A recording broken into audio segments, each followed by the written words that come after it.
Okay, so now we're going to look at UVs real quick. It's very important that you have awesome UVs for this. The problem with this workflow is it does leave a lot of texture seams. So here's what you need to do.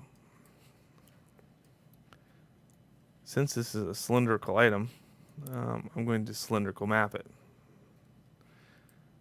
In fact, I'm just going to grab the entire object here and then go into polygons and then just do a cylindrical map for it.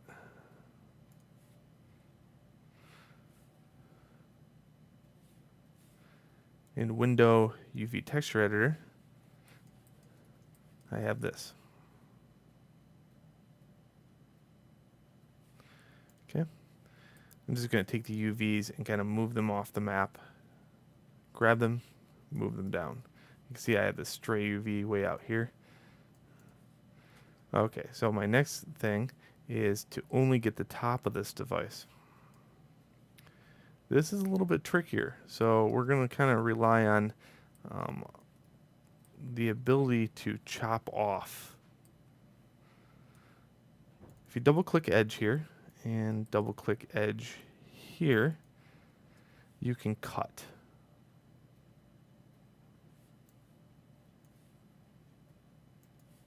Okay. With being cut, I can now grab the UV on the base of the unit, control right click to shell, move it off to the side, and now I have what is left behind.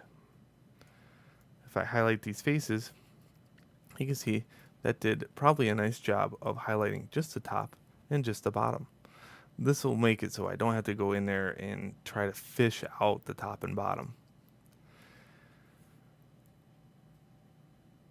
I'm going to create a planar map for these and move them off to the side. Okay,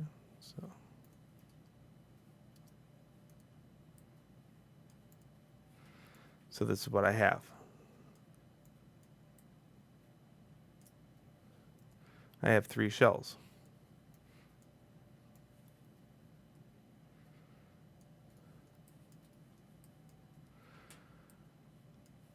Alright, technically some of this stuff is pinched.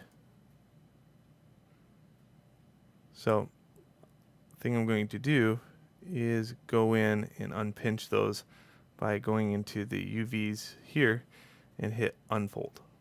Okay. I'm going to do this at the bottom also. Notice I'm not doing the entire device at once. I'm only doing a little bit at the top, a little bit at the bottom, and then I'm going to do a little on the inside.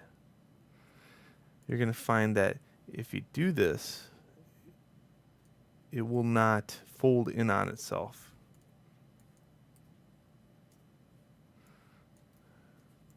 Okay, let's try that right here. There we go. Then we'll do the bottom. Perfect. So now it looks a lot like this. Let's take these UVs and move them to the mat and shrink them down to fit in this area.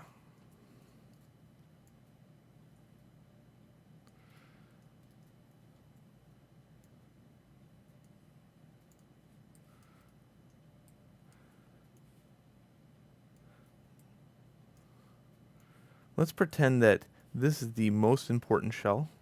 So we're going to put, well, no, I want a unified texture, so I can't do the important thing. I want an absolute unified texture. So we're going to just leave it like this. Usually I don't like leaving any space whatsoever, but I want the uniform look behind it when I add the texture back in Photoshop. So that is doing the UVs on this. Now move off to the next video where we look at baking the actual texture.